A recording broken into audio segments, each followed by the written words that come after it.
Devaswom chairman professor VK. Vijayan രാജിവെച്ചു. എ.വി. ഗോപിനാഥിനെ ചെയർമാനായി നിയമിക്കാൻ തീരുമാനിച്ചിരുന്നു.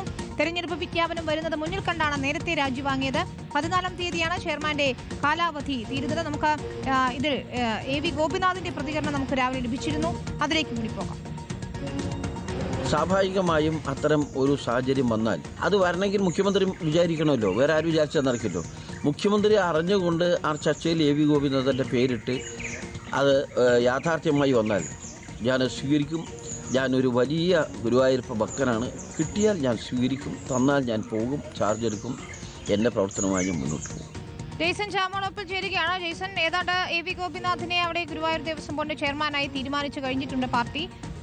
അതിലിപ്പോൾ ഒരു അന്തിമ തീരുമാനം എന്ന നിലയ്ക്ക് പ്രഖ്യാപനം വരേണ്ടിയിരിക്കുന്നു. പക്ഷേ തെരഞ്ഞെടുപ്പ് വരുന്നത് കൊണ്ട് തന്നെ എത്രയും പെട്ടെന്ന് പ്രൊഫസർ വി.കെ. വിജയന്റെ രാജി ചോദിച്ചു വാങ്ങിയതാണോ? വിനീത, വി.കെ. വിജയന്റെ രാജി ചോദിച്ചു വാങ്ങിയത് തന്നെയാണ്. കഴിഞ്ഞ 2 ടേമായിട്ട് അദ്ദേഹം 4 വർഷമായിട്ട് ഇപ്പോൾ ഗുരുവായൂർ ദേവസ്വം ചെയർമാനാണ്.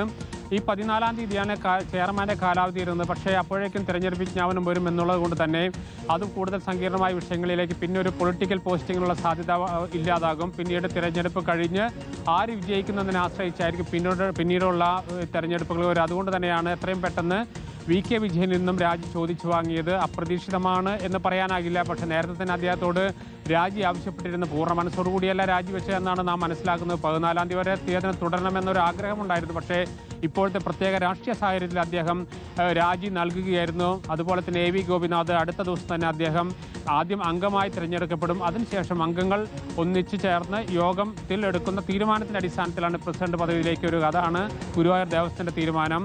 നിലവിൽ NCPയുടെ അംഗത്തിൻ്റെ ഒഴിവുമുണ്ട്. ഈ 2 ഒഴിവുകളും നികത്താനാണ് നിലവിലുള്ള തീരുമാനം. അത് തുടർ ദിവസങ്ങളിൽ അതിൻ്റെ മറ്റു നടപടിക്രമങ്ങളിലേക്ക് കടക്കും. ഏതായാലും വി.കെ. വിജയൻ രാജിവെച്ചിരിക്കുന്നു. എ.വി. ഗോപിനാഥ് ഗുരുവായൂർ ദേവസ്വം ചെയർമാനാകും. വിനിത. ശരി, ജെയ്സൺ ചാമോളപ്പിലാണ് വിശദാംശങ്ങൾ നൽകിയത്.